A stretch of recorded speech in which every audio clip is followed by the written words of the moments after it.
Hey, y'all. This is Frank the Bigfoot, and you're listening to the Paranormal Punchers.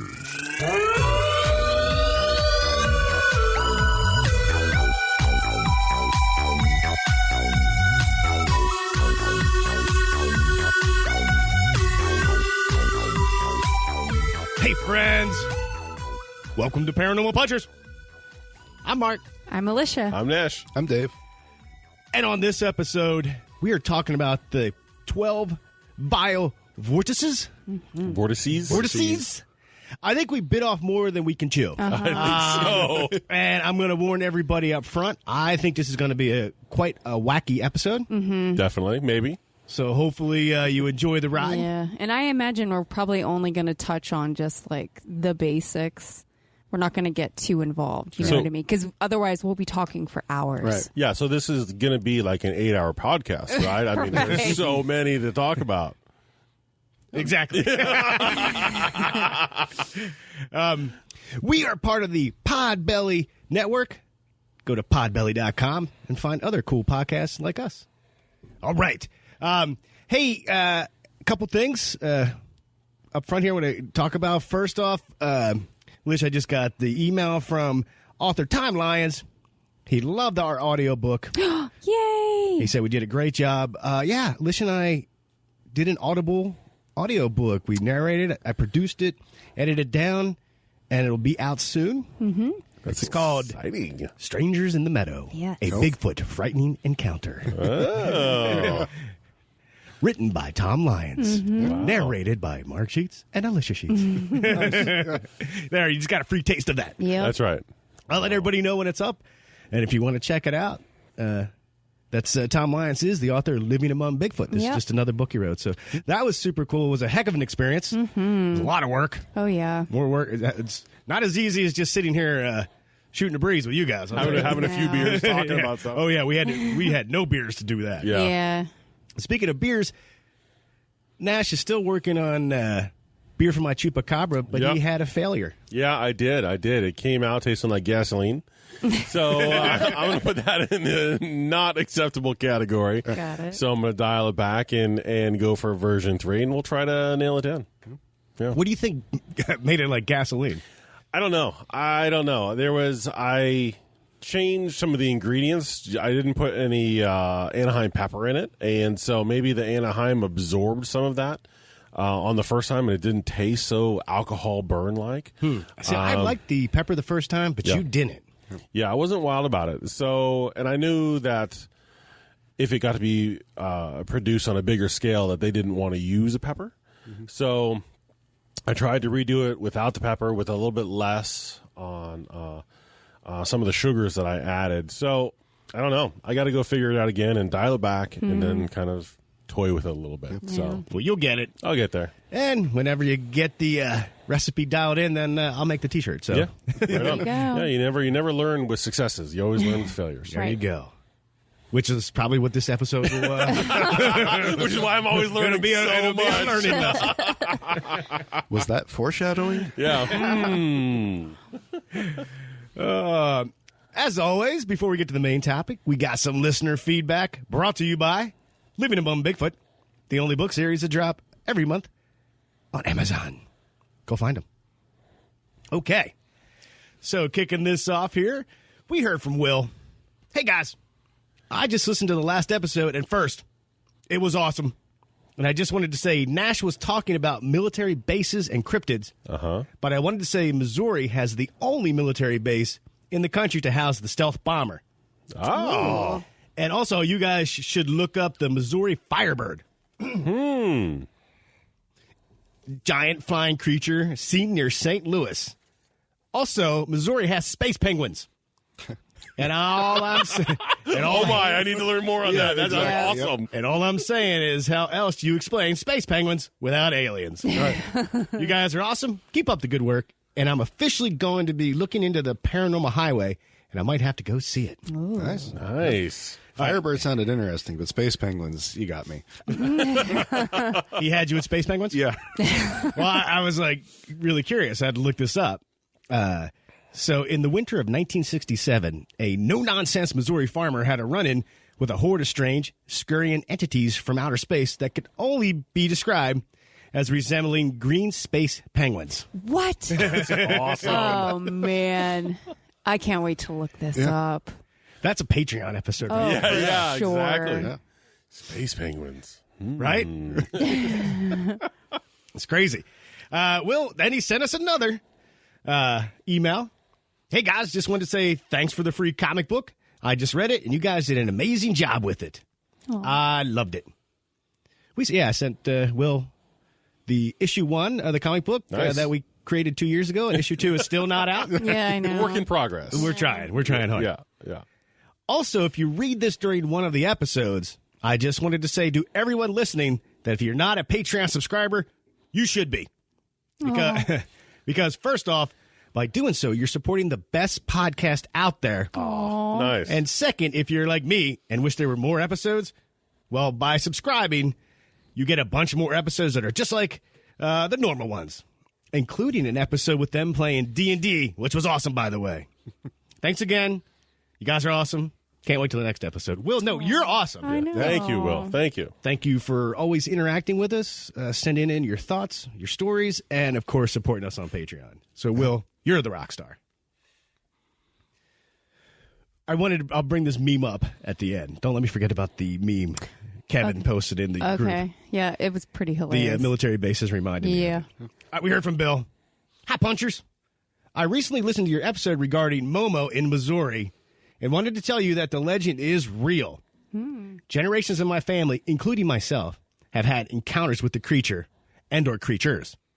My last encounter was no more than 5 years ago. Also, the house I grew up in where I experienced all of it was also haunted. I guess there is something special about that area. I'd be happy to share my experiences with you if you'd like to hear them. Thanks for your time. Bill. Yes, absolutely. Definitely send them over. That'd be fantastic. Yeah, I'd love to hear about As much Momo, as we can about Momo. That'd be great. You just love saying Momo. Momo. I need Mo about Momo. We had a 5-star review from River Smile Mo. on Apple. My daughter and I listened to it on my long commute to work. It's a perfect way to make an otherwise boring drive exciting. It sparks many a thoughtful debate in my home about UFOs, the paranormal, and conspiracies. We still go back and forth about the Men in Black. The hosts walk you through weird and thought-provoking topics in a way that has you talking back to your car stereo because it feels like they're right there with you having a chat. Aww. If it's not weird, it's not worth checking out.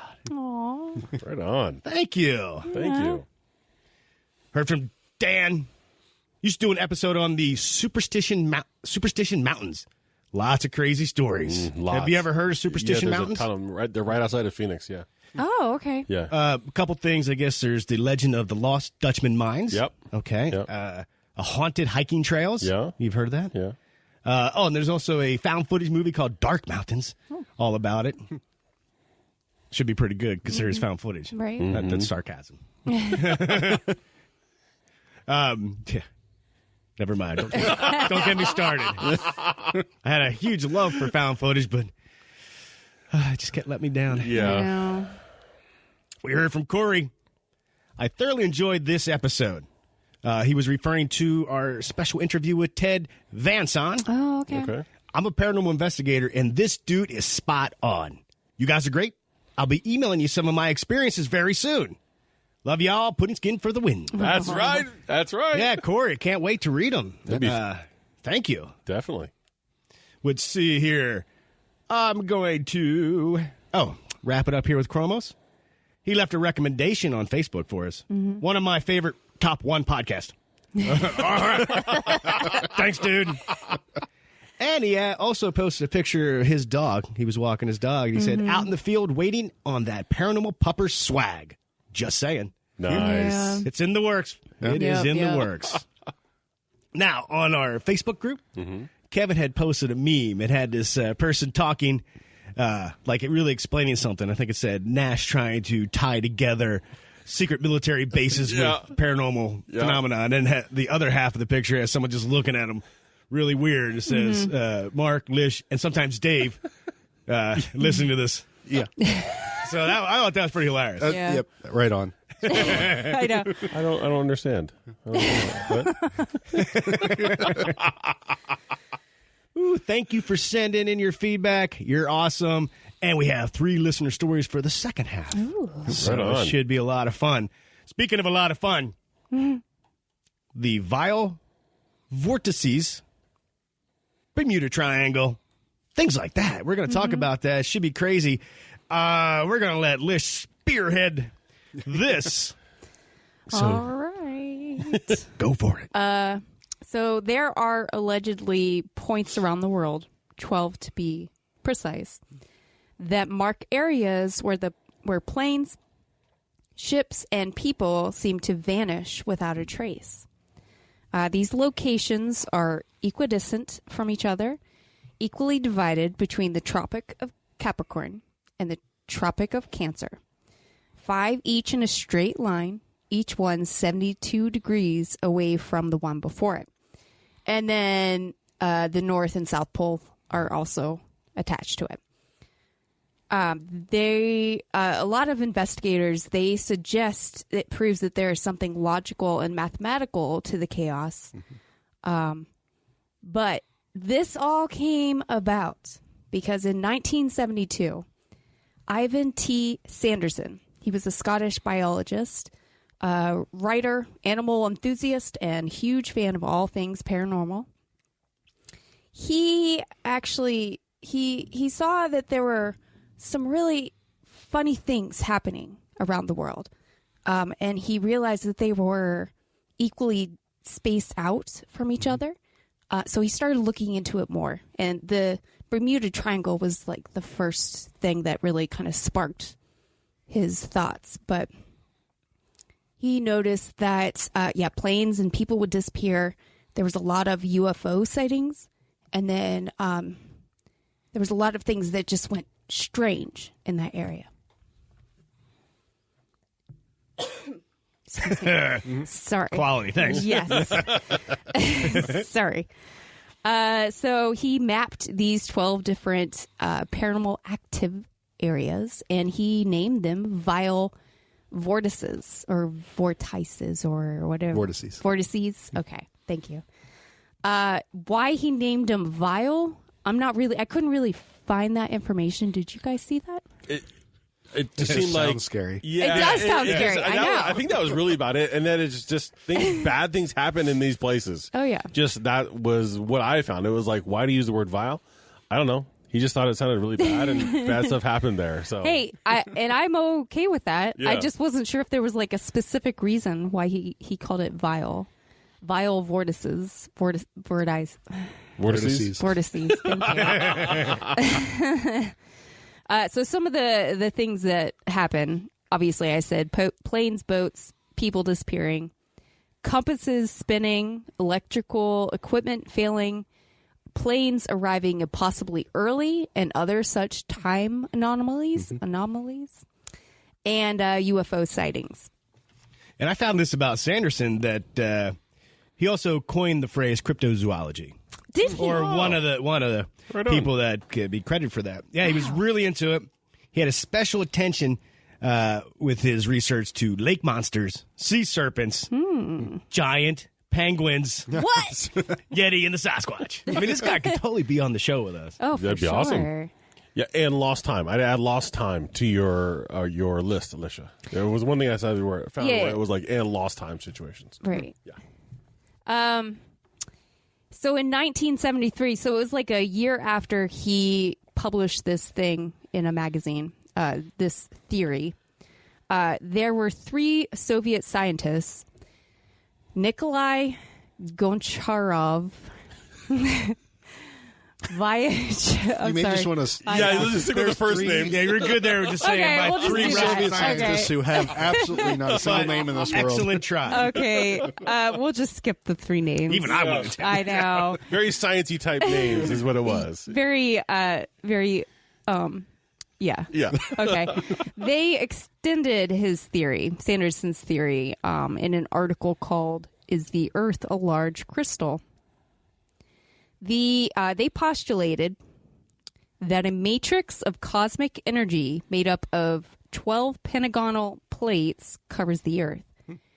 The article claims that the junctions of any 3 of these plates, there's 62 junctions in all, possess unusual properties, such as advanced prehistoric cultures, unique wildlife, or other mysterious phenomenon. Many of the Earth's seismic fracture zones, ocean ridges, routes used by migratory animals, and gravitational anomalies, as well as the locations... That sentence didn't make sense. I'm sorry. As well as locations of ancient civilizations. So they were saying it's not just these 12, that it's almost like all across the globe. There's different spots where these plates meet, and that's where a lot of weird stuff happens, which I think one of these places is in Scotland, where Loch Ness is. Okay. So just a thought about it, they were like, it's not just these 12, it's literally the whole planet. Just like focal points around the planet. Yeah, and I think they were talking about thinking of it as like a 20-sided die that you use. Come on now, and what's that called, everybody? Everybody? Come on, anyway. Duodecahedron? Yeah, so I didn't actually write down... Right? I don't know. There was I came across my biggest stumbling block fate. Roll that D20. In studying this subject was was it a 12-sided die is called and a 20-sided die? There's a lot of hedrons in this thing. Well, so there was, I feel like when I was writing down some of this stuff, they had all of these like these terms for like I agree. I was the like, shapes and stuff, and I was like, I'm not going to write that down because there's no way I'm going to say it right. Yeah. I was like, how do I say this? Ah, forget it. It's got a lot of sides. Yeah, okay. so I didn't write it down. But I mean, that would make sense. 2 10-sided, so 20-sided. Yeah. See, there you go. That took me forever to figure out how to say that. Yeah. Anyway. When you play D&D, it's called the big one. The big one? The big one. Yeah. All right. The one you always get a 1 on. Yeah. So I guess we can start with the most popular, the Bermuda Triangle. It is the most well-known of all the areas, and it was the one that initially piqued Sanderson's interest. The mysterious disappearances that happened in that area, they were pretty much overlooked. They weren't really looked into until December 5th, 1945, when 5 torpedo bombers, they went on a routine patrol, and they disappeared. Now, Sanderson, he claims that the pilots were in radio contact with each other right up until the time of their disappearance, reporting that they had no idea where they were and that the ocean looked wrong. He states that a Martin Mariner was deployed to search for the planes, and it disappeared within 15 minutes. So there's been like whole fleets of torpedo bombers, spy planes, Navy ships, and more that have come to mysterious calamity there. In the last 100 years, over 1,000 people have lost their lives in the Bermuda Triangle. And I have go for it. 20 airplanes and 50 ships in the last 100 years. Yeah. That's a lot. That's a lot. Yeah. Mm-hmm. There are stories of glowing water, spinning compasses, random just malfunctions, and strange sightings while passing through. And there are some that believe that there is an alien underwater base. And also that there's a portal to another dimension there. And now, apparently, it's also very foggy. It's hard to navigate, period, Yes. because there's some type of methane gas that's being released from the ocean. Sorry about that. Yeah. Oh, that was you? Yeah, that was me. Sorry. I was just swimming around, after eating some burritos. And, that's the bloop. Right. That's the 13th Vile Vortex right there. Right. Nash's bottom. Oh, boy. So, yes, I've read other topics around the Bermuda Triangle about the methane release, and actually not specifically methane, but actually carbon dioxide. It comes filtering through the water for some reason, and that causes a imbalance in the mixture of the air that causes things to happen. Right. I think that if that's happening, it's not a constant event, because when they try to test this, everything tests out fine. Well, yeah. But that a lot of times they've talked about this as a possible, cause of all of this. That CO2 was the cause for the magnetism and directional issues? So the CO2, as it's bubbling to the surface, that a ship, if it's on the water, Right. the CO2 bubbling actually causes the ship not to be buoyant, and that causes the ship to sink. Oh. And that as the CO2 is released into the air, it creates a pocket of turbulence that a plane is completely disoriented. Right. And therefore they could lose. It's not that the CO2 causes the plane to crash, but that it causes the turbulence, disorientation that then, I don't know where I'm going. Is that the horizon? No, that's the water. You just crashed into it. Okay. That's the, wow. gosh. Yep. Yeah. Okay. All right. I like the CO2 instead of methane, but methane, I guess, would work too. It depends on what's underneath the water. Right. Yes. Very true, There I could be a lot of guess. burritos down there. You Yeah. never know. Isn't Atlantis possibly supposed to be down there? Yes. Yeah. Right. Well, so that was with all of this, like the concepts around, not the Bermuda Triangle is a pretty large area. It's not like, it's not a small spot. And these vertices seem more constrained. I mean, they are still over a wide area, but this is a really big area. So I'm wondering what we use the Bermuda Triangle because those 3 sets of islands make a nice triangle. Right. But what's the actual, I didn't find anything on that of what the actual size is of Like to what. tighten up the coordinates. Right, of where exactly. they are. Yeah, but it's I guess it runs from the triangle is drawn from Miami, Bermuda, and Puerto Rico. Right. Those are your 3 points of the triangle. Okay. Right. Which is massive. That's pretty huge. It's huge. That's pretty huge. So also on the Tropic of Cancer is the Dragon's Triangle, aka the Devil's Sea, and it's off the coast of Japan. Yep. It's a place where many vessels are said to have disappeared. The ancient Chinese believed that there was a massive dragon in the sea of that region. That's cool. Right? And because of the numerous disappearances in the area, the Japanese government declared the area unsafe. I can't speak. And in 1952, a research vessel, the Kao Maru number 5, Kao, I definitely didn't say that right. They set out to look into the strange phenomenon in the area. The ship and all 31 members disappeared. Yeah, the Kiaro Maro number 5. Yeah. I didn't say it right either. Now, there's reports of radio and other instruments going off while flying over the Devil's Sea. There's UFO sightings that are like all the time there. There is also an underwater city, which has been called Japan's Atlantis. There are huge stone slabs cut into perfect 90-degree angles. It also has sophisticated walls, steps, and columns. And they think it might be over 10,000 years old. That is not the only time monoliths are going to pop up in these vortexes. Oh, yeah. Right. And I never knew this, that there was actually these monoliths under the sea in this particular area. That's extremely fascinating. Yes. Again, makes me think of like ancient alien civilizations, things like that. Yep. Now, metallic objects are said to rise from the water, only to zoom out of sight and at like crazy speed. And they say that there's winged monsters that are said to rise from the waves and take flight, and some that breathe fire.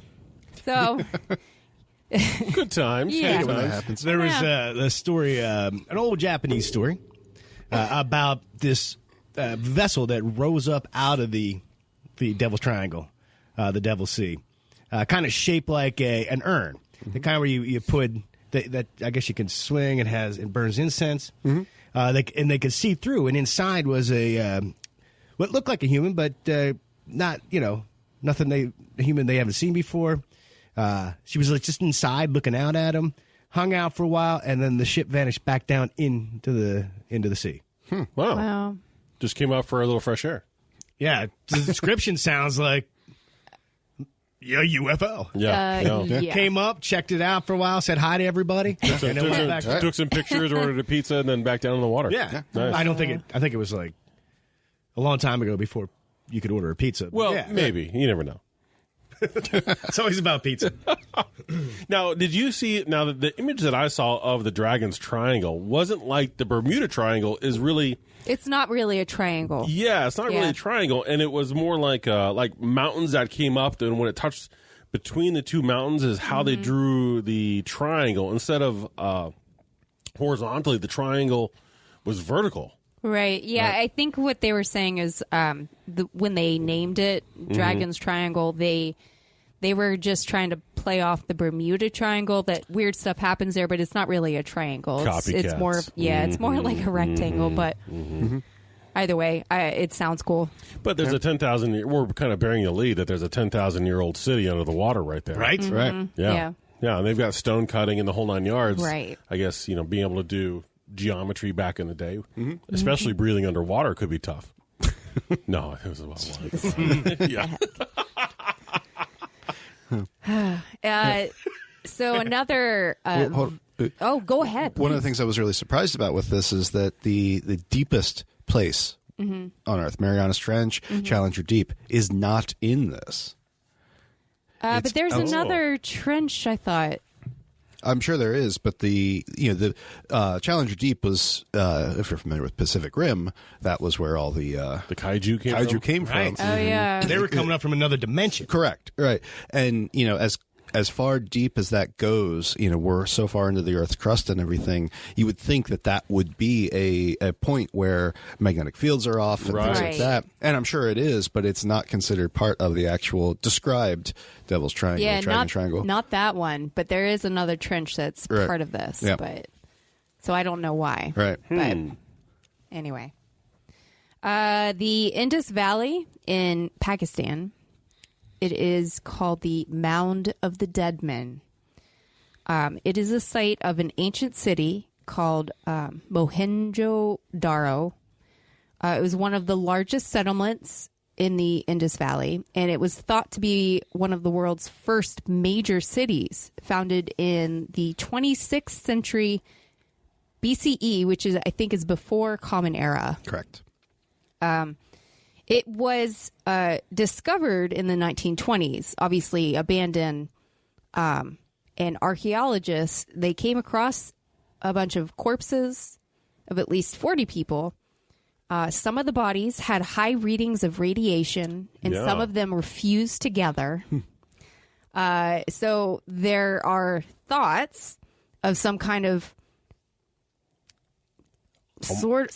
nuclear, Like a nuclear blast or something. Something happened there. Right, but a very long time ago. Right. So, That had to exceed like 1,500 degrees Celsius, yeah. which is not a temperature you would often see on the planet. Yeah. Now, even the city, they say, is kind of advanced Yeah. Yeah. with the structures and the urban planning. Mm-hmm. So that's even a bit of a mystery. It contains immense stone buildings as well, which this happens on a lot of these different Right. vortexes. But many believe that the city has some dark power to it. And I don't know if this really has to do with this. For some reason, it's underneath my list here. It was the disappearance of 2 submarines and 4 small vessels. But I don't know if there's actually water around there. So I don't really think it goes with that. But Well, the whole valley has the one major river going through it, Yeah. and that's the source of everything. If you look at a map, Okay. everything around it is barren and rocky and whatnot, but this whole valley is very, well, I wouldn't say very green compared to the forests of Pennsylvania, but it's green for the area. I didn't see anything about how deep the river was, if naval craft could traverse that or not. doubtful that a submarine could go through it. Right. But hey, it could be part of like one of these other ones. I just, for some reason, it was in my list of this one. Right. I don't know. So 2 exciting little factoids. Yes, Submarines can go in very shallow water. Like we can reference Hunt for Red October, when they took that sub through some river in Right, yeah. who knows where. North Carolina. Yeah, exactly. And and it was, oddly enough, that idea was the basis for the movie Sahara. Oh. Oh, really? Yeah, where they found like ships and subs in the middle of the desert. Oh. It's because of that. Okay, well then maybe this One of isn't too Matthew weird. McConaughey's greatest films. That's right. All right. That's a joke. All right. Oscar snub. So He had a great tan, though. true. Another one is the Hamakulia volcano, which is east of Hawaii. Planes have disappeared on radar in the area. So, like, they're flying through, they disappear on the radar, and I think they show back up at some point. But Now, this thing is also what they call, this volcano is in the Ring of Fire. yes, Right. yes, right. it is. That is the Hawaiian Islands. Yes. Numerous planes and The ships. name just sound all of a sudden, it's like, Yeah. deadly. Numerous planes and ships have vanished without a trace in the area. Strange lights can sometimes be seen around the volcano. Strange electrical energy flows throughout the region, and rocks on the volcano randomly become magnetized, which is interesting. That is interesting. Yeah. I don't know. How could they randomly become magnetized? There's probably a scientific reason behind it. Some but kind of a chemical reaction that happens in Yeah. lava once it cools. maybe. We listeners, you've got to have somebody smart out there who knows what the heck we're talking about and why this happens. Please, I'm sure Dave's working on it. yeah, right now, email us but- and let us know. I'm on my own thing right now. Oh Sorry. no! He's checking in a beer on tap. Yeah, I don't have anything else written down for the volcano. Do you guys have anything or no? That's it. I think we should go check it out. It's in the Hawaiian Islands. I think we should do at least like a month trip just to research this particular topic Okay. at one of those days. Okay. This kind of made me think, the Hawaiian Islands, like we're talking about these things that just disappear. Remember Land of the Lost? Yeah. Yeah. Like Marshall, Will, and Holly on a routine expedition. Right. But so they went over to falls and they were like in prehistoric times. But kind of like some of these things just disappear. They're in a different dimension. Right. Like For sure. Like that. I have an idea on that, but we'll get to that in just a bit. Ooh, okay. Ooh, I can't wait. Boy. So the last one that I have on the Tropic of Cancer, which is above the equator, is the Algerian monolith, which is ruins south of Timbuktu. It is impossible for people to build something requiring such advanced engineering skills. So again, it's more monoliths and Right. stuff like that. But many planes disappear while flying over the Sahara Desert. Many believe that this is a curse from the dead that dwell there. Electronics don't work correctly there. Compasses spin in circles. Many who visit the location find it to have an aura of darkness about it, causing people to feel an ever-present anxiety. In the past, people who went into this area and didn't return were said to be victims of supernatural jinn. Wow. Yeah. So Okay, and one of the things to notate about the Algerian megaliths is that the civilization that supposedly built them was 15,000 years old.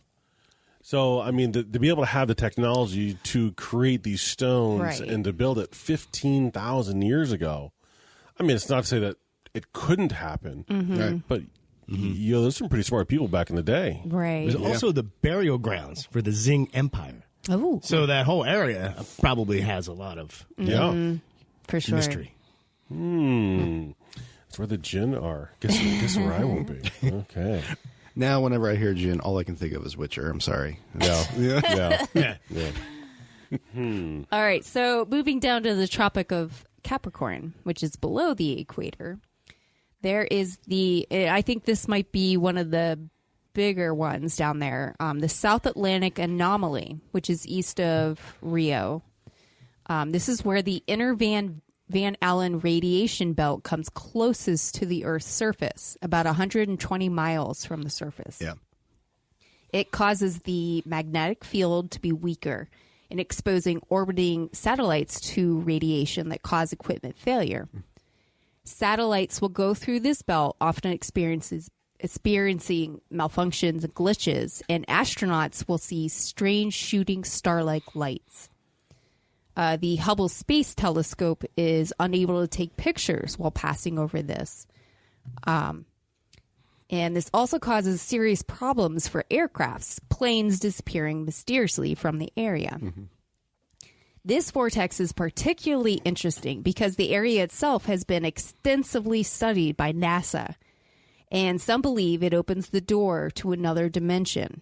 And all ships and planes lost have crossed over to another plane. Mm-hmm. So the land of the lost. Mm-hmm. So I think that's, I think it's really interesting. But yeah.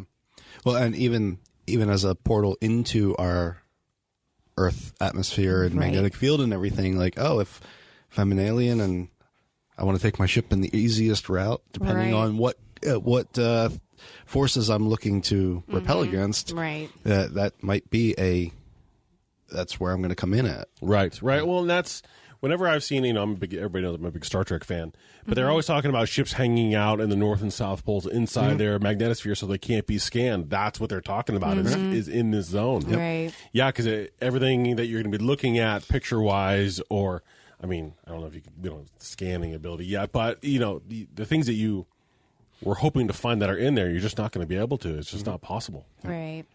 That's cool. Another one is the Great Zimbabwe mines and structures. And I don't have a whole lot pertaining to this area, but it's an area of towering stone monuments, walls, and other structures thought to have been built around 900 years ago. Mm-hmm. So I don't have anything else besides that. So I don't know if there's any weird stuff. Well, like the Algerian one, you have, again, the civilization, the buildings, the structures, the urban planning. Right. Seemed a little advanced for the time period. They speculate that it was home to about 20,000 people. Right. And they're all gone, and nobody knows what happened. Right. I'm sure there's theories about, trade drying up and they had to just split. I don't know. But Yeah, and then it took about 300 years to build these monoliths. Oh, wow. In this area. And the same thing what you were saying, Mark, is that not only are the people gone, but there's no trace of them leaving. Right. They're just like poof and gone. Yeah. As if something flew down, ate them, and then took off. No, that's not what they say. They just disappeared. Right. They're just gone. Yeah. It's like if they would take their hots with them or their food with them, there would be evidence of them leaving, but there's none. There's nobody there.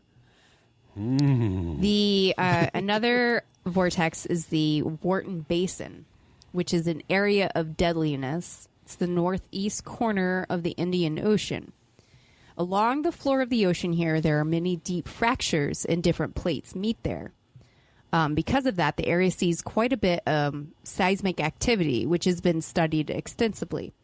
However, researchers don't have a map of this area of the ocean floor and have not tried to make it since the 60s. It's not like it's going to be useless because it keeps shifting and moving. Right. An 8.6 magnitude earthquake struck the area in April 2012. And then also, they think this might be where the Malaysian Flight 370 in March of 14 went down. That was, eye-opening when I was reading about this. Like, no one talked about this area being at all an interesting specific area. Everything I read was just that it was very unstudied. This is one of the most remote areas of the world. But at the same time, like, okay, this is known for this kind of stuff, and we have an airplane that just disappears there. With all our modern technology, maybe we would use more to investigate that, and we didn't. We didn't. Another vortex is the Loyalty Islands, which is in southwest Pacific Ocean off the coast of Australia. This contains the New Hebrides Trench. And this trench is about 750 miles long and reaches depths of about 25,000 feet. Sailors have long reported strange and violently changing currents in the air. Not curtains, currents that come out in the air. I know. As well as strange whirlpools and vortices of water. This can make for some pretty nasty sailing conditions, and many ships have lost navigation. You got it. I know, lost navigating the region. Scientists discovered in 2012 that a nearby island, long established on maps, seems to have completely vanished. Also, so that's weird. Themyscira? Yeah, sure. Just saying you can't see it. It's just hidden to the eye. So it's kind of weird that an island that was there is not there anymore. Right. So where did it go? Did the oceans rise to a point where it's no longer there anymore? Or did it I don't shift, know. like almost fell into the cliff itself, into the trench? Right. Yeah, I don't know. And then the last vortice on the Tropic of Capricorn is the Easter Island megaliths. It's home to the monuments. They're known as the Moai. Am I saying that right? Yeah. Moai, Moai. Those big, like head, Right. those head ones. The statues were built and moved by mysterious means, and the civilization that built them eventually vanished. In the 1980s, scientists tried to replicate how the statues could have been moved along, using only the tools known to exist at the time, and proved it was impossible for them to do. The Rapa Nui folklore says the statues were animated by Rapa Nui? magic. Did I not say that right? I'm sorry. Yeah. They were animated by magic and moved on their own. Theories That'd be cool. are that the statues were created by aliens or they were influenced by aliens. So the people created them because the aliens told them to Right. do it. I can see, in looking at, we've always kind of seen the Easter Island statues, always know what they are. I always had always thought that they were more like a monument too. Civilizations always build statues for the winners or the victors of a war or something along those lines, where I could see the Rapa Nui, the people creating these giant statues, but they couldn't do it. So they couldn't move them around because they're so giant sized. So Right. they would be like, maybe the aliens arranged them or something. I don't know. But they're huge. And some of them have really cool hats on them. The last two is the North Pole and the South Pole. The North Pole, people believe that there's an opening, of course, to the hollow Earth there. Your compass will spin. And modern legends suggest the lost city of Atlantis is frozen under the ice at the North Pole. Some believe it's a portal to another dimension or to the Garden of Eden. Flat Earthers say it leads to Agartha, a divine realm, and a higher state of consciousness. Agartha is a city in the hollow earth. Is it? Okay. Yeah. Wait, you're telling me the flat earthers Yes. believe it leads to Agartha, which is A divine realm. inside Yeah. the hollow earth. Okay. Hey, I'm reporting what I read online. The facts as they are. Yes. The South Pole, many believe, have claimed there's a lot of UFOs on satellite images in Antarctica. Some believe there are ancient civilizations hidden underneath it, like Atlantis. There's mysterious rock formations that they think could be like pyramids. Yeah, they look like pyramids. Yeah. I got a picture right do here. you? Yeah. Oh, jeez, that does. And look, you can see like a couple here. Kind of reminds me of the Great Pyramids over in Egypt. Okay. Really? I mean, it's pretty insane picture. Yeah, it is. And they have actually. one other amazing thing. What? Giant penguins. Right? Lots and lots and lots of penguins. There has been. I'm just going to move on. There has been countless disappearances and unexplained phenomena that happen there. And again, compasses don't work. Dave, I just showed Dave the picture. What do you think? I mean, it doesn't seem like a natural No. mountain formation. Yeah. It's distinctly four sides, Right. almost Yeah, perfect. Nature abhors a line, a straight line, and those are clean cut Yeah. 4 lines. And it looks like there's a couple. Yeah. Yeah. So, come on. Yeah. I mean, I actually never knew Right. this thing about the pyramids in Antarctica. Right. Yeah. So that was really fascinating. I got to dig deeper in that I because know. Yeah. I'm just fascinated. Yeah. Well, there's only one reason why. The only thing that I kind of poke a hole in is that compasses don't work. In the South Pole, they do. But there's only one direction you can go. It's north. Right. Okay. You can't go any other direction besides Okay. north. Okay. Yeah. So, I mean, good luck. Yeah. Just saying. You can Okay. try. If you're going to the right, you're going north. If you go to the left, Yeah, you're going true. north. Right. Okay. And I agree with Nash on Okay. that. Same thing with North Pole. Okay. It's Okay. yeah. No, you're right. You're right. Hey, Nash. One for Nash, finally. Yes. Oh boy. Okay, now I take it back. Yeah, that's right. It's not worth him winning. You put today in the win category now. Oh. Physics, you have to change just so Nash is wrong. That's right. Well, all I've got are some possible explanations and theories. So Okay. That's kind of where I am too. Okay. Is has to do with, possible ideas as to how and why and those kind of a things. Well, guess what? Why don't we take a break and we'll come back? And I have to say that I can't believe we got through 12 vortices. we did. Yeah. in that time frame. Again, I guess because we skimmed over all of them. Right. Yeah. Made it easy. And they all could be their own show. Yeah. So it's just a matter of just Right. a brief high level Call this an overview. introduction. Yeah, that's right. That's Yeah. right. But let's stop talking. Get this break done because I got to hear Nash's theories. All right. We'll be right back. Hey there, this is JB, and if you enjoyed Tales from the Crypt, then check out my show, Tales from the Podcast, where myself, and usually a very special guest, sit down to discuss the TV show, the films, the animated series, as well as the original comics. So check me out every other week on iTunes, Stitcher, Spotify, Google Play, and of course at talesfromthepodcast.com. Thanks for listening, kiddies. You're all a scream.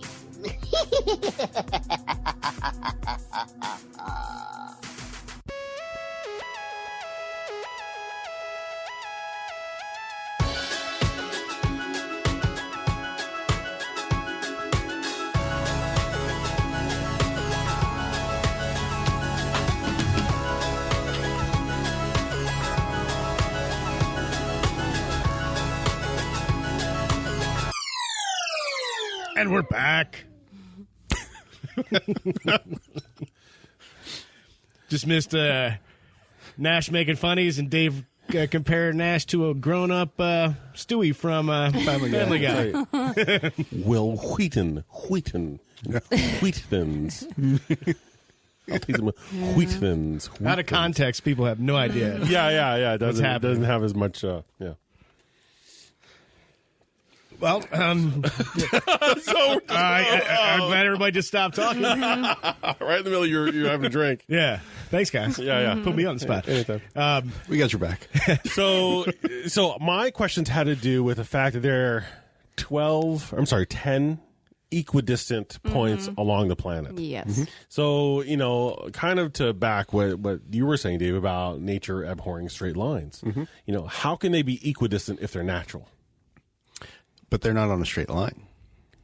Well, they are. Yes, they are. They're equidistant. But the Earth is round. It is a concentric circle, and it's the points that make the most sense of equidistance on the circle. It's not a...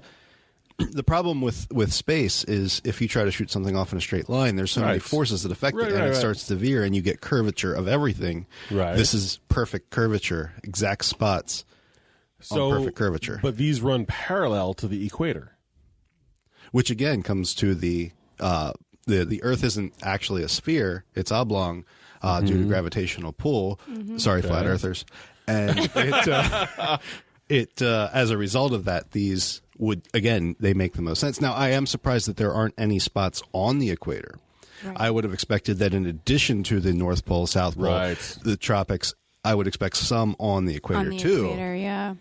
But I was just because there are so many spots along that we have these 10 spots, and I'm not including the North and South Pole, but these 10 spots being manufactured to adjust the planet's magnetosphere or the in such a way so that these are very specific points on our planet can't be.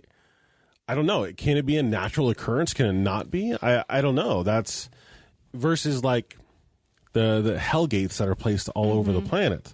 I was seeing kind of these kind of in similar fashion. I think, from my perspective, you're on the basis of the possible skepticism of these are in the perfect spot, but they don't have to be paranormal. They don't have to be alien made. They don't have to be any. It's just this is where the magnetic field happens to be the weakest, and where the the Earth's core is exposed the most, and all these things that could possibly be perfectly just happen in these spots. Right. Yeah. So I mean, I don't know if it was that the magnetic ability or the magnetic forces of the planet are the weakest, or if they're just the most twisted there.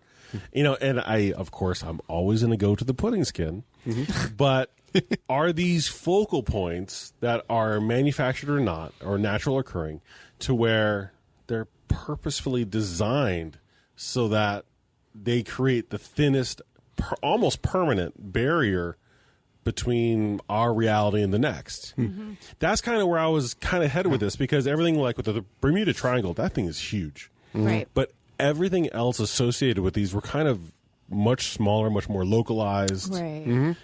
And so I'm thinking, okay, well, are these spots, if they were manufactured, if they were alien involvement, are they, or hollow earth? And I'm thinking, well, ships are disappearing. Where are they going?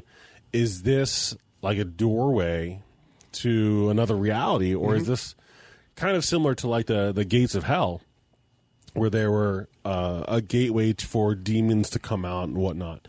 Kind of similar to that, to where this could be a gateway to another dimension almost? I don't know. That's kind of the way I was reading these. Well, that was some of the things that people believe is that it's an entry or exit point to other dimensions.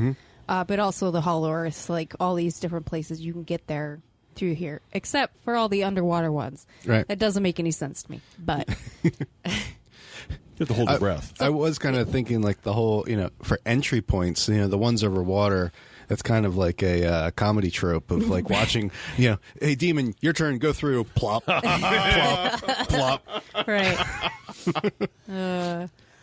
Sanderson, he also believed that the activity on that area, those different areas, it's due to electromagnetic.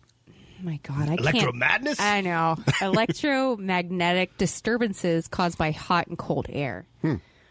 So I don't know if he was, because he is definitely like totally into like paranormal stuff, but I feel like he was trying to come up with some scientific reasoning behind all this. Right. But The only thing hot and cold air makes us sinus problems.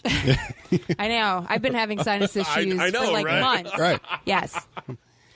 I did want to say, like, from the, I do like the perspective of everything is natural. We just haven't figured out how to explain it yet. Right. So nothing paranormal is not natural. It's occurring in this universe. We've just figured out how to explain it as it's not natural yet, Right. to our understanding. Right. And with the extent that the Earth's magnetic sphere, the gravitation of the moon, the sun, Right. the Earth's core and its magnetism, all of that plays into so many of these things that we have just scratched the surface of how much we can understand. So all of these phenomenon, the planes flying is like, wow, we're able to send a thing through the air without it crashing, except when we meet all these scenarios that it doesn't handle. Right. It's Technology to a prehistoric culture looks like magic. right. Gotcha. So we're still prehistoric in terms of what we'll know even 1,000 years from now, let alone Right. 10,000, and 15,000 is the one civilization. So Right. that's like, yeah. Well, and then also some of these ancient cities that have been discovered Right. that have all these like crazy buildings that they shouldn't have been able to do. Right. It makes me question whether we were more advanced thousands and thousands of years ago, and something happened to Right. make us not like have to start over. Right. I don't know. Right. Yeah. Through wars and people dying and Just a conflict. thought, yeah. Things are lost. Right. Did we lose that much intelligence so Right. long ago? Or did aliens come and help us? Right. I don't know. Or did we figure out how to align those gates such that those civilizations actually went somewhere else Right. intentionally? Yeah. And the people that were left behind are the cultures that hadn't yet evolved to that in the world. And so the current population of the Earth has evolved from the cultures that didn't ascend to somewhere else. We're talking like Prime Directive type stuff. I don't know. You know, where the smart people can't interfere with the dumb people, but the dumb people still evolve. Right. Okay. I wasn't really going there, but until we become smart enough to where they come back and they go, good job, you got there. Little late, but you got there. Yeah. It took you a while. Yeah. And one of the last things that I have is they may also have a connection to ley lines. Right. So, and this is, I have this on another one, but I'm pretty sure it's all kind of connected. Earth radiation lines contributing to a global or planetary energy grid, which I think ley lines are kind of like an energy type of thing going on as well. So, just a thought on that as well. Like maybe there are connections with that. Right. See, I always kind of view it as more and more like the crust of our planet is kind of like a wiffle ball, you know, where it has holes and spots in it that we're Hashtag wiffle ball for the win. wiffle ball planet, you know. Right. You know, why is it that way? Does that kind of thing happen naturally? Does that happen? Is it put there? Is it made to be that way? Who did it? If it's not, you know, if there is a hollow Earth and the hollow Earth, they're using that as a way to draw people in or draw energy, or I don't know. Yeah. It just seems like there's so much there that we don't know that would be really cool to know. Yeah. You know, and where are these people going? Are these places that are open to the hollow Earth, or are they truly like a dimensional gateway from one reality to the Right, next? when you got a ship that disappears, Right. and you can't find a trace of it. Right. Yeah. Yeah. And we're You talking know, about thousands where of did people. it go? Did it resurface in the hollow Earth? Right. Is there? What about Multiverse. multiverse? Right. Yeah. Right. It just went to Earth 2, Right. Earth 27. 818. just saying. Yeah. Yeah. And do those Earths have the same Vile Vortices? Right. Oh, yeah. Right. And those who know can travel back and forth. Right. between the two, like it's just a way of traveling from one A point to transport another. Right. system. Right. Well, and that got me thinking, you know, when you were talking about the Hellgates and everything, like, I realize I've already debunked this because we have examples of like the Devil's Sea where creatures have been known to spawn out of it. But what if these are all exits and the Hellgates are all the entrances? Oh, yeah. Okay. And that way it's these spots are just places where you jump somewhere else, and the Hellgates are where things come in, and that based on the alignment of the multiverse or whatever word I'm looking for here, like we just happen to get what we call demons is the universe we're connected to as the entrance, and who knows what they're going to. That might be, where, Right, so you're saying we refer to them as demons, but it's just the normal inhabitants of that Earth. exactly. So And they just end up here. When a ship full of humans from our Earth ends up there, they're like, oh my God, what the heck is that? Right. Okay. Right. I mean, imagine if what we call demons, they're in their own world, and all of a sudden they get shipped here. Wouldn't you be a little angry? And if you were stronger than the inhabitants there, you'd be like, oh, I'm gonna, use my power to get ahead. I'm gonna make the best of my bad situation. I'm no longer on my world, type of thing. Okay. Yeah. I was thinking kind of like Prison Planet kind of a thing, but it could be both Oh, that ways. too. Yeah, depending on if they've harnessed this energy, if they know about it and they harness it. Well, certainly it could be a Prison Planet kind of thing. Like, Right. We're getting the dregs. yeah. But like to what you're saying, Mark, if people just people go through accidentally or whatnot, and they show up on the other side, they're going to be the exact same way. If everybody there is 10 feet tall, has wings and fangs and whatnot, seeing us pasty, non-clawed people coming through are going to be like, what are these? Are they infectious? What are they? And They're scared. Yeah. They're scared. They'd be terrified. They start of us. telling stories Are of they tasty? the Right. shaved apes Right. that came through a portal. Exactly. Snapping pictures and holding their phones with these black devices up, taking pictures of things. Yeah. He's eating the pudding skin. The horror. Huh. It just makes me think more and more about what these places are, and are they natural versus manufactured? Right. There was a Some doctor. type of power source. Yeah. Yeah. power source. It made me think of it was an old. I don't know if it was the first couple of the new seasons of Doctor Who, where there was like a spiderweb creature that the Earth was built around, like a honeycomb or a spiderweb thing that the Earth was built around, and it was deep into the core of the Earth. It made me think of that. You know, what if there's something down in there? I don't know. I'm still fascinated. There's a pyramid in Antarctica. I know. Yeah. That's weird. It's crazy. Made me think of that movie. Was it Aliens vs. Predators? Oh, they're all over the place. Where they had the underground pyramid with because the predators, that was like their training battle area. Right. Well, you know, even to that That's end, probably the first time that movie would ever come up in a conversation about the Vile Vortex. Right. So I'm pretty sure people hate that movie.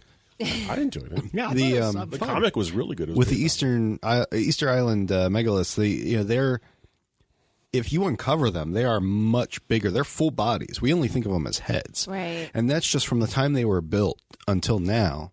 All the, cosmic space dust landing on Earth and everything has built it up so that we only see their heads. And over time, they're going to be covered. Well, that's just a short period of time. How much of the pyramids are covered in Egypt? Right. If you look at that, how much they've had to uncover. How much do we not even know about our own planet that's just covered in space dust because we're so far along from when it actually happened? It's like, the more we work with technology for seismic imaging and, being able to scan the ground and see what's below us is like, I'm eager to hear what is possible there. You can't even find Bigfoot yet, Dave. Right. Maybe we will. Yeah. That's a lot of pet dander making all that dirt. Yeah. Huh. Wow. Okay. Yeah, I have nothing else. So That's it. we went through all of my notes. Yeah, all of I'm them. just mystified with what's happening with our magnetosphere and why. Yeah. Yeah. I think it's aliens. This fantastic planet we live on. Yeah. That's right. Yeah. That's right. What if it's just a big spaceship? Could be. Yeah. That's it. Yeah. Well, I mean, We're just parked right now. technically, if you think of it as we're a Yes, big we are thing out of carrying space. things flying through space, we're a spaceship. We're a spaceship. I heard that a sphere, a globe, is like the perfect shape for a spaceship, not like the Star Trek Right. The style. cube. Right. Now, the cube would be a terrible design, right? To fly through space. I heard the globe. That's No, why the there's- Death Star There's no friction. is like the perfect shape for a spaceship. It can be whatever you want. We think of ships, we design everything to be pointy because we have air resistance to worry about. In space, you don't have that. So Right. It can look like a hamburger if you want. NASA, get on that. And spaceship. we're back to food. Shaped like a hamburger. Now, the one thing you do have to worry about is the impact worry of if you fly into something. Right. So you want to minimize your damage from True. random space rocks. But Right, and a sphere would be the most logical, the most tensile strength of the exterior. yep, because nothing could actually have a straight line impact Right. Right. unless it's right on, like that perfect center. Right. Yeah. And people say we don't have facts on paranormal punchers. I know, right? Exactly. on now. We're coming up with this stuff. We've got it. We got to figure it out. NASA, call us. I'm pretty sure they're going to call us to tell us never to reference their name Right. again. But Right. That's exactly right. Cease and desist letters going to Yeah, show up. exactly. That's not what I was Never hoping mention us for. again. Ooh, anything else on the 12? No, No, I think there's enough there we could do an episode on each one of these Yeah, places. I agree. For And sure. if we sparked any interest, go look some of these things up. They're fascinating. The Oh, yeah. Bermuda Triangle could be 10 episodes itself. right. So many Yeah. strange things have happened. Yep. there. There's yeah. movies and books. There's just so much. Yep. Yeah.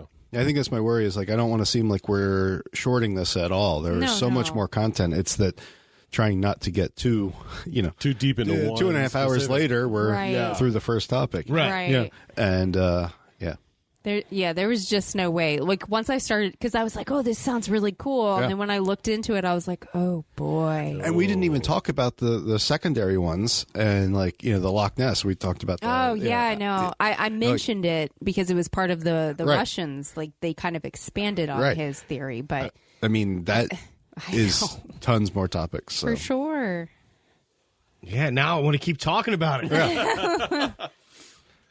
Jeez. But you know what? That was super fun. I know I definitely going to look some more things up. I learned some interesting things I had no clue about. Right. So And that's if what we- our show does. Yeah. And we should all go to Hawaii and check out these volcanoes to see what they're Ring of Fire. Yeah. Ring of Fire.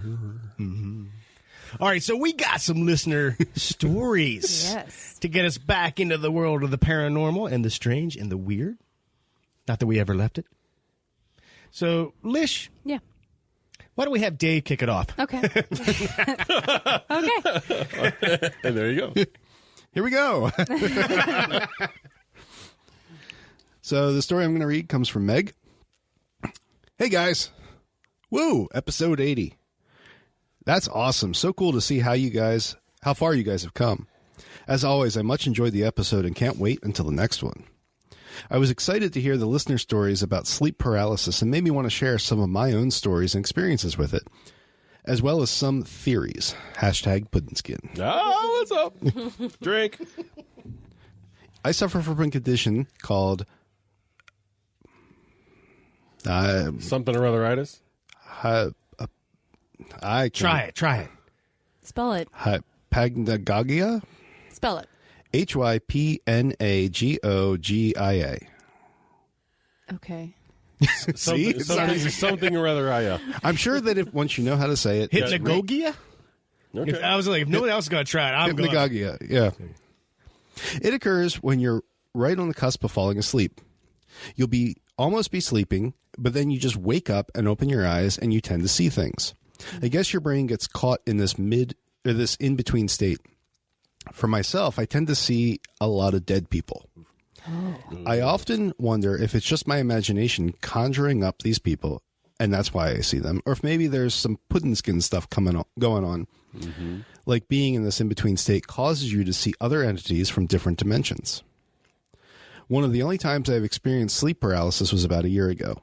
I rolled over and realized there was someone in the room. I looked over, and there she was, a woman, dressed in Victorian clothing, but dirty and tattered. Her face was partly covered by a veil-type hat, but I could see her face was old and dead-like. I knew I was having an episode, so I told myself it wasn't real and rolled back over on my side.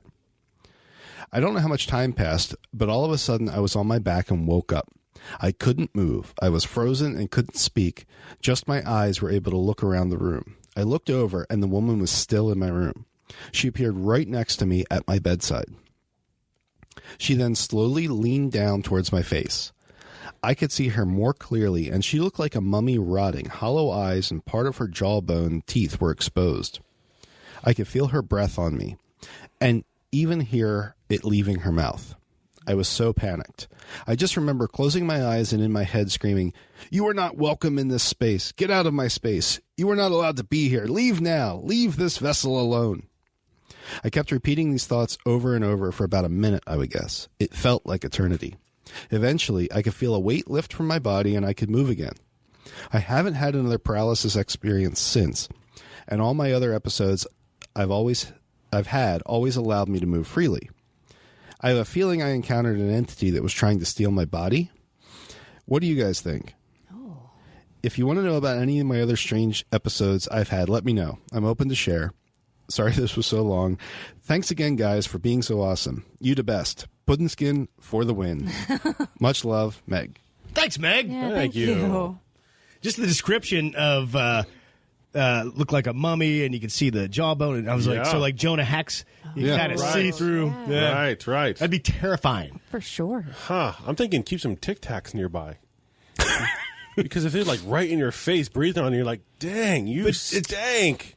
So if she was asleep for her, she could have it's not like she could flick Tic Tacs into the mummy's mouth. She could be like, at least like try to nudge towards the Tic Tacs and have him just kind of sitting right you there. You can't move at all. Oh, well. Yeah, not even like you want to move, but you can't. Oh, man. Yeah, it's terrifying. Yeah. You're paralyzed. Right. But you're experiencing this, and you're like, oh, my God.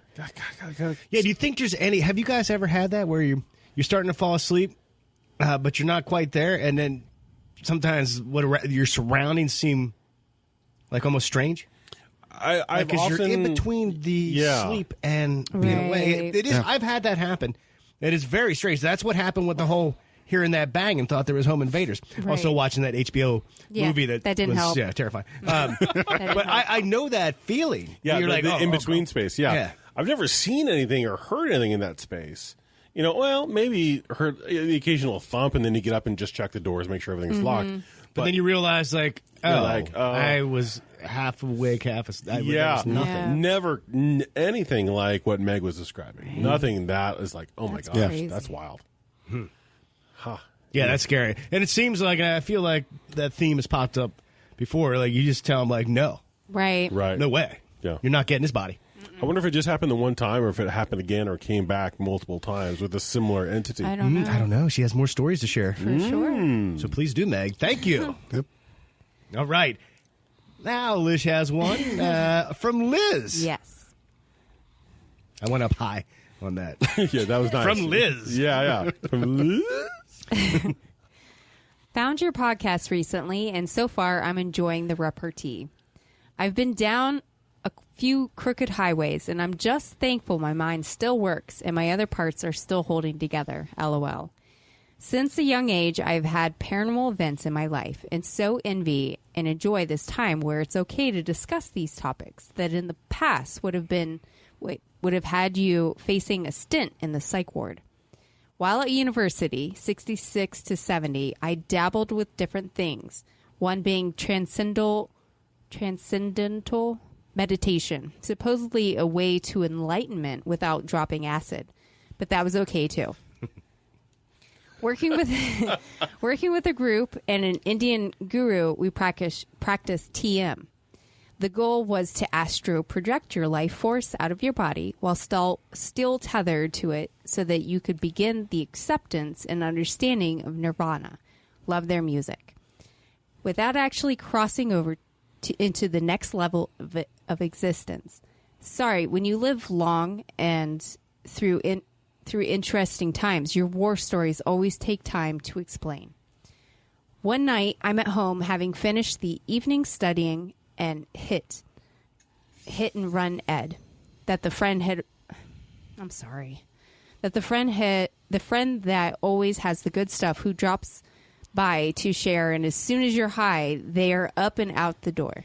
Yeah, so I was wondering about that too. That's his nickname, Hit and Run Ed. Oh, okay.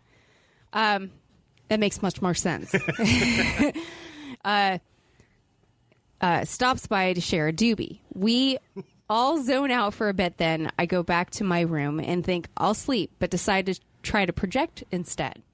I go through relaxing techniques, and soon I feel myself floating, and I realize I'm above myself inside my room. So I figured I'll go further, and now I'm aware I'm floating up. I'm looking down at the roof of my house and the street it's on. I can remember thinking, this shit is easy, and I think, where should I go? At 14, I became a diehard Beatle maniac. Saw them in Portland, Oregon, my senior year of high school. So I thought, let's go to London. Well, I thought it now felt like I was zipping across the world, and I realized I'm rushing towards London because I recognized Big Ben. This scared the crap out of me, and I thought, I want to go back. Blank, and I opened my eyes from inside my body, in my room, in my house in Eugene. My first thought was, what a trip, due to the smoke from earlier. I look at the clock. It's only been about 30 minutes. I start to run through my self-awareness. I can smell fresh, damp, cool air. My windows close, and the room temp is about 75 degrees. I touch my face, and it feels cool, like I've been outside. Ask me, was it the smoke, or did I actually pull this off? And AP. What I know is that it scared me enough that I purposely tried that again. I'm sorry. I swear she did a great job on the Audible book that we did. I know. Wow. What is wrong with me? What I know is that it scared me enough that I never purposely tried that again. It didn't scare me away from getting high again. LOL.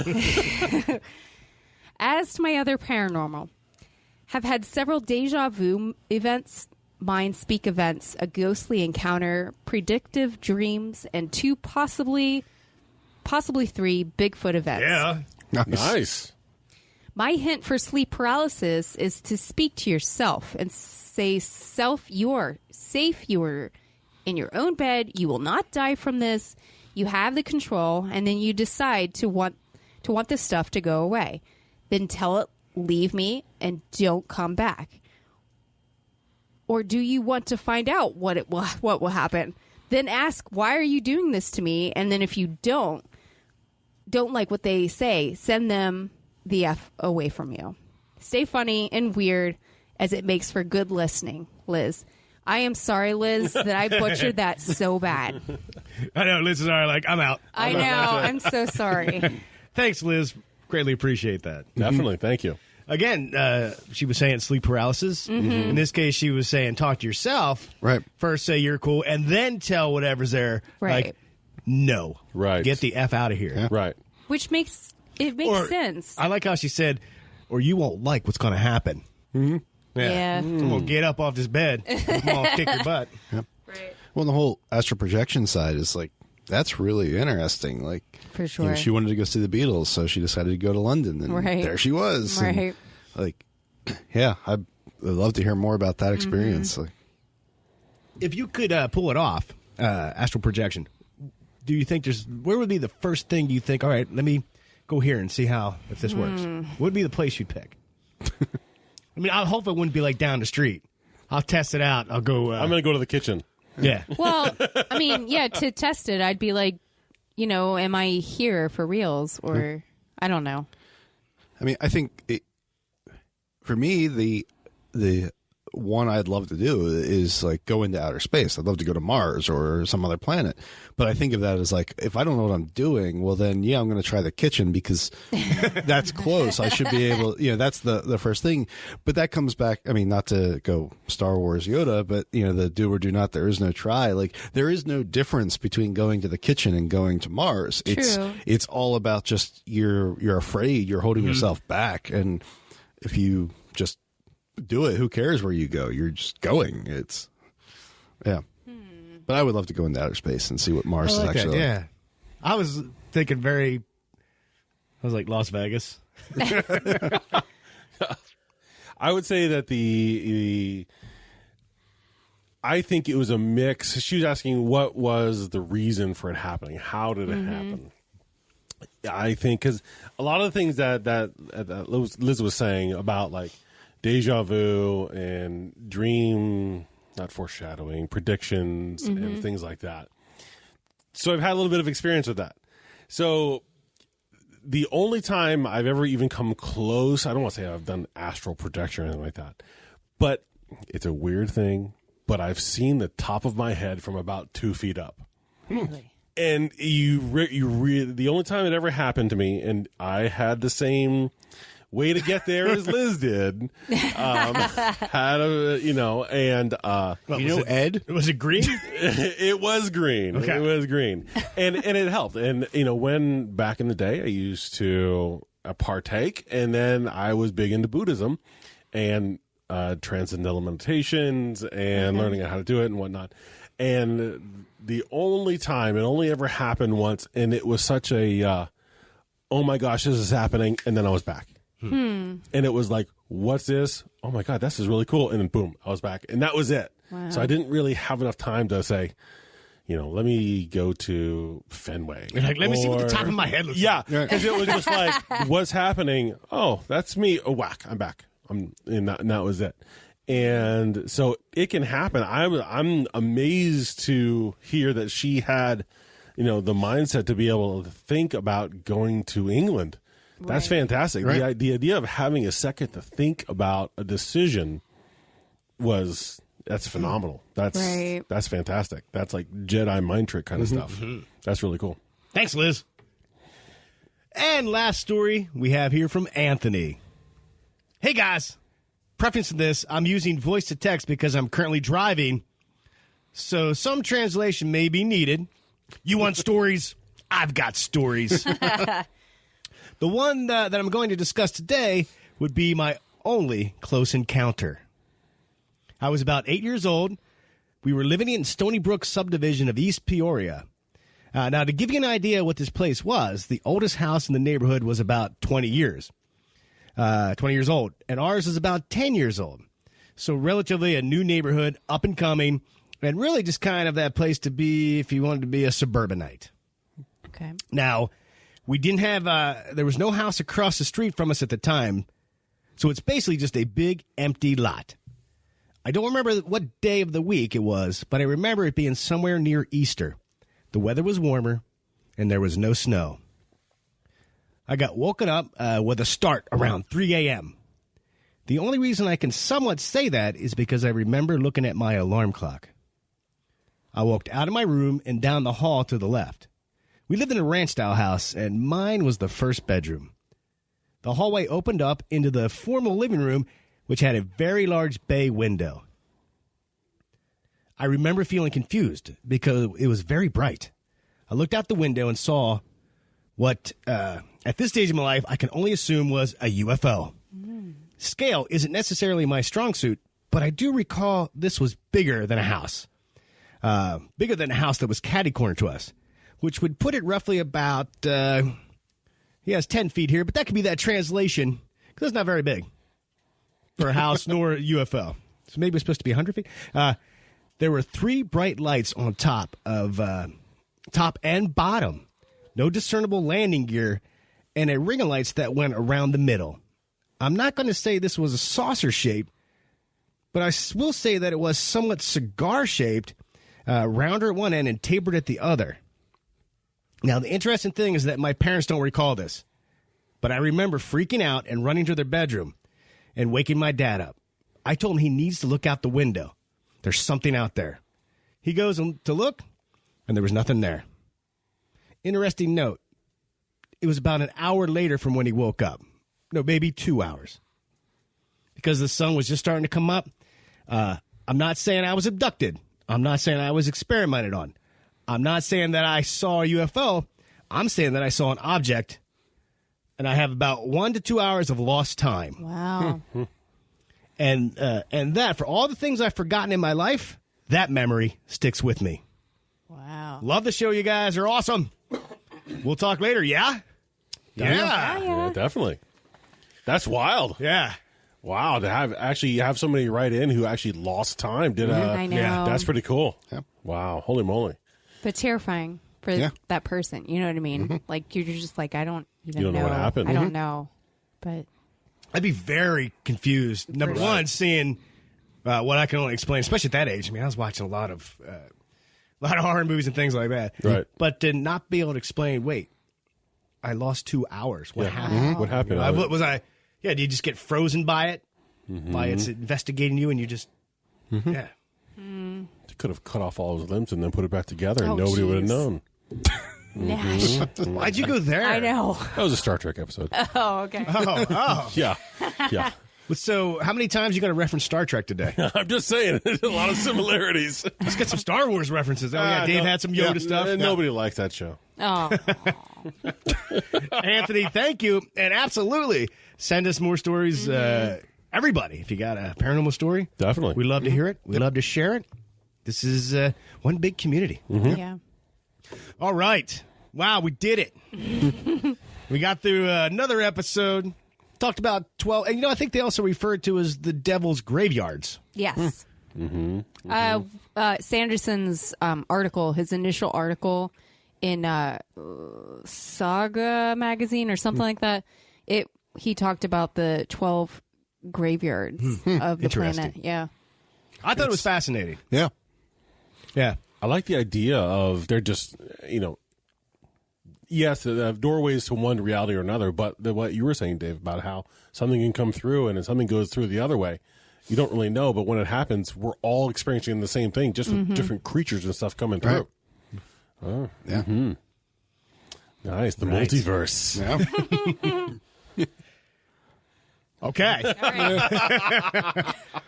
I think they would make an excellent 12-episode series on Patreon. For Yeah. sure. Yeah. I mean, as long as we research a little bit. Right. I mean, we can't I- just rehash what we just talked I about. did some. Yeah, I was going to say. No, I think, you're great. I think one of us already Okay. did do Yeah. enough research. I did a little bit. Not You're much. great. You did excellent. That's why you had trouble reading Liz's. I know. Because you were said so much. I Your tongue was did. getting I exhausted. know. Yep. So I'm sorry, Liz, again. That was not good. You think there's a multiverse podcast where they're talking about these pasty creatures coming through, pasty hairless creatures coming through, and nobody can explain it? I would love there'd be 4 Bigfoots. Just sitting around talking about the that's what I'm talking about. the hairless Bigfoot that pops up every once in a while. You see the hairless Bigfoot? And they're like, oh my gosh. Yeah. But smelled so what weird. if the progression Smelled like through essential that, oils and the progression through the gate, it requires a certain body composition. Maybe who we get, you need to be have big feet, large body, hairy, things like You're that. saying the portal's DNA encoding. It not reads... necessarily DNA encoding, but it almost to the evolutionary side. If you have these traits, you'll be more likely to survive the jump. Okay. And that for us, when we jump from our portals to wherever universe, that what if it is the somebody, again, you said essential oils, or the if you're familiar with the memes, the Karens of the world, that I want to speak to the manager of this dimension. I need to go back right now. Well, that's so funny because I just saw a meme earlier before we started recording. That's why the essential oils popped in my head. Right. It was like Coronavirus virus over here. Karen here with her lavender oils, just no concern in the world. So, I mean, honestly, it could be like that. If we're jumping dimensions, who knows what that dimension is going to let in, or what we're evolutionary evolved to, who's evolutionary, I'm tongue-tied now, but who's best suited to get through the gate successfully? Well, we are building the traits we need to live in this world, right. But that does not mean that those are the traits for the next world. Mm-hmm. But by your description, I'm good to go, right? Big, hairy, big feet. Check. No, Dash can jump to the next one. That fits this world. You're good from the previous world to jump here. From there to here. Yeah. Okay, I gotcha. Yeah. Okay. So if you could go back through the gate that's one way, you'd be... the one where farts all the time. you're passing through that gate, no problem. And all food is pudding skin. Yeah. That would be your world. Oh, yeah, that'd be nice. And hot dogs and hard-boiled eggs. Dave just chokes on his beer. Right, because that just leads back to why you have a gas problem. That's right. Exactly. Hot dogs and hard-boiled eggs. Top it off with pudding skin. Yeah. Just like Mom used to make. Yeah, that's gut health right there, everybody. Yeah. That is not an approved diet. That's not endorsed. Oh, my.